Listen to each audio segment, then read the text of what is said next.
Thank you so much for being with us. It's Delighted always a to be pleasure here. to talk to you. You just came back from your another trip from Central Asia. On Wednesday, you met with President Karimov. Tell us about it. How did it go? Well, we had a very good and productive discussion on a wide range of issues, focusing mostly on Afghanistan and our common interests there, but also on all of the other areas that we're trying to expand our relations, including in the area of human rights. Would you say that the Uzbek government and the U.S. are on the same page when it comes to the future of Afghanistan? Because what we hear from the Uzbek officials is that they are concerned about what could happen there following 2014. They are not as positive about the future of the neighboring country. They think that things could get worse. Yeah, I mean, I think I'll let the government of Uzbekistan speak for itself, but as you say, there are some concerns in some quarters in Uzbekistan about the period after 2014 in Afghanistan and the post-transition effort. I spent a great deal of time talking to all of our friends in Uzbekistan about our commitment to Afghanistan, particularly our commitment after 2014, both economically but also from a security perspective, and reassured them that we're going to continue to be very involved in the region and that we're going to continue to work very closely with Uzbekistan and also to help to protect them to the extent that they could come under threat as a result of their strong support for the Northern Distribution Network. How do you envision your military presence in the region? Well, in the years to come? The most important question will be what kind of presence we have in Afghanistan. And as you know, we've signed a strategic partnership agreement with Afghanistan earlier this year that governs and provides a framework for our relations for the period 2014 to 2024. The next step will be to negotiate a bilateral security agreement with Afghanistan, and that will determine the exact number of troops, what kind of troops we will have, and so forth. The negotiations for that will begin sometime this fall, and hard to say how long that will take. But that, I think, will be a very key document and determine, again, a lot of what we will have in Afghanistan. In the wider region, I reassured everybody in Uzbekistan we are not seeking bases. We welcome very much the strong support of the Uzbek government for the Northern Distribution Network. And again, we're going to stay in very close touch on all of these transition issues as we move through the next 2 years. What's going to happen to Manas? Because the Kyrgyz government has been very vocal about what it wants to be. They want it to be turned into a commercial hub. Sure. What does Washington want? We're in good conversations with the government of Kyrgyzstan about that. As you know, the contract with Kyrgyzstan runs through the middle of 2014, so there's still some time. And one of the things we have to look at is how these negotiations in Afghanistan go, because that will determine a lot about what kind of presence we might need in Kyrgyzstan as well. So this is a conversation that's just beginning, but we value very much the strong support that Kyrgyzstan and President Atabayev have provided for the transit center at Manas, and I think we'll have a good conversation going forward. You've been very optimistic and positive about the role that Russia could play in all this. You think that you could work with Russia when it comes to Afghanistan. You also, in your recent briefing in Congress, you said that Russia could play a very, very productive role in realizing this vision of a new Silk Road. Right. Could you elaborate? Well, I think we and Russia have a lot of common interests in the region and in Afghanistan. And certainly Russia has always had a very preeminent role in this part of the world, so it's very much in our interest to work with Russia and to be transparent with Russia. So we've made a real effort over the last several years to do that. Again, I think Russia would like to see continued development of Afghanistan, a much greater effort on the security front particularly, but also on the economic front. Because certainly it's not in their interest to see any kind of instability either in Afghanistan or in Central Asia. So again, we'll continue to work very closely with them. So you have had candid discussions about the Silk Road? Oh yeah, all the time. Because you know, in Russian language media there's a lot of speculation about the competition for Central Asia and the future role in Afghanistan. And your recent visit to Central Asia also caused and stirred up those speculations about why you were going to Tashkent, why you didn't do what you didn't do in Astana. So could you clarify those? Well, I was for supposed to us? go to Astana, and unfortunately there were some plane troubles here, and so that forced me to delay by one day my trip to Astana, which is unfortunate. So I only got a chance to go to Almaty for a very short period of time.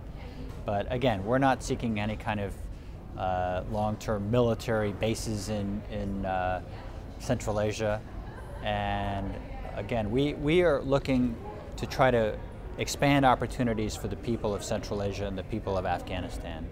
And we don't see this as a zero-sum game in any way.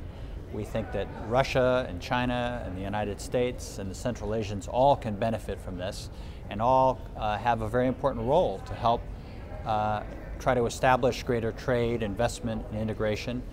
And again, we have very good and productive discussions with our friends in both of those countries about that. And to push for that, you have been trying to attract American businesses. You know, speaking of the recent annual bilateral discussions in Uzbekistan, you held a business forum. But we know what's happening to MTS, the largest mobile company, which is owned by the Russians and also by Americans. They're being terminated. Don't you think that sort of scares off the American investors who might be willing to work in Uzbekistan? It is not good news for you, right? Well, we organize these missions to try to support our companies, to try to develop opportunities for them, to try to help increase our exports and help provide jobs for Americans here. And so we always want to do whatever we can to support our companies. They themselves were interested in exploring new opportunities in Uzbekistan. So we were very pleased to make that a component of this year's annual bilateral consultations. As I mentioned in my public remarks at the business forum, there are some concerns, things like currency convertibility and contract sanctity, issues like that. But I think there's also a lot of good work being done. We have some of the best American companies like General Electric, General Motors, Boeing, who have very good business presence and have had quite a lot of success. So I think their example inspires others, and again, people are looking for opportunities, so we were glad to support that, and we'll continue to do that. So you think MTS case is not going to hurt your efforts? I don't want to speculate about the MTS case. I mean, that's just sort of starting, and we'll just have to see. And again, each of these companies make their own judgments about where they see the opportunities. Our job is to help open those opportunities and to help resolve problems as they come up. You do say that U.S. government does not make business decisions, right? That's right, exactly. Well, the human rights community is not happy at all with the current level of cooperation you have with the Uzbek government. They think that this closeness is not really helping to improve the situation. What do you say to them? Well, I don't know what you mean by the human rights community. I mean, well, Human Rights Watch, right. Amnesty International, so many other international rights organizations, yeah. Local human rights activists, international let me just monitors. say this, that you know, the human rights is a very important part of our dialogue with Uzbekistan. We've made clear to the government there that if we're going to really have a full relationship, it's very important that we continue to make progress and really make an effort to make progress on human rights. Our concerns about human rights in Uzbekistan are well known. They're amply documented in our human rights report that we put out annually. And this was one of the most lengthy parts of our dialogue in the most recent annual bilateral consultations. So we had a very long and detailed discussion on this, covering all the issues, the conventional human rights issues, but also religious freedom, trafficking in persons. And these are all areas where, again, we're doing as best we can to push progress forward and to try to explain to Uzbekistan why it's in their interest to move on these things. Not because it's something to please the United States, but this is something that is going to help improve the lives of their people, the support of their people for their government. I mean, it would help you to help them, right? I mean, if they took any positive steps, it would make your job easier here in Washington too. It does. But it's also, again, it's something, mostly it's important for them to do this for their own citizens. It does help me on things like when we go up to seek support for military sales, for example. There are always questions about human rights from our friends on the Hill.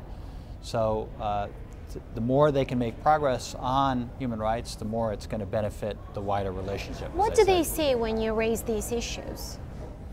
I think we've had a lot more trust now over the last 3 years. They know that we're approaching this as a friend and not just to make sort of random criticisms, but to really approach this strategically.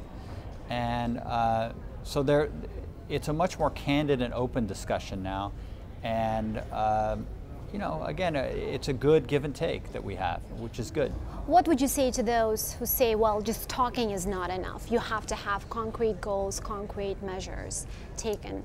Well, we do have concrete goals, and we're working very hard to expand our engagement in whatever way we can, both to support civil society, but also support whatever initiatives the government might have to develop human rights. And for example, one of the areas that they're now looking at is in the area of developing the role of Parliament.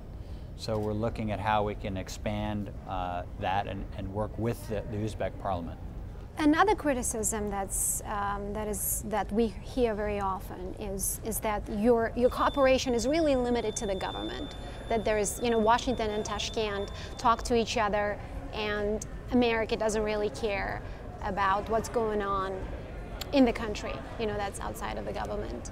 What are you doing? I think that's misplaced. I mean, in every country in the world, one of our most important parts of our engagement is people-to-people ties. And that's true in Uzbekistan too. What's being done? One of the things that we've really worked hard on is exchanges.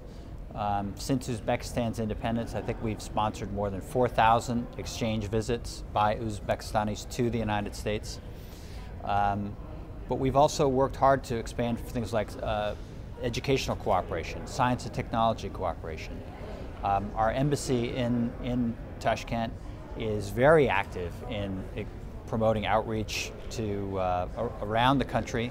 They have these regular chai chats, they call them, where they bring in people to talk about whatever the but issues we have of the also moment are. seen the number of programs really go down. I mean, you don't have Excels, you don't have IREX, you don't have so many other non-governmental US-based organizations who used to carry out those programs. Yeah. Right now, the US Embassy does them. Right. And honestly, the numbers are very low, you know that. I Yeah, mean, we'd love to do more. program, for I example. mean, we're that. What's keeping the U.S. from really to the making extent them that there are work again? limitations on those limitations are set by the Uzbek government, not by us. We're very anxious to try to expand people-to-people cooperation in every area that we can. So you would be very interested in Sure. bringing those, maybe Absolutely. bringing those organizations back to Tashkent? Well, I don't know. I don't want to speak about specific organizations because I'm not, you know, I don't know the details of each one of them. But as a rule, we're trying to expand cooperation in every area, but particularly in the people-to-people area. Thank you so much. Thank you.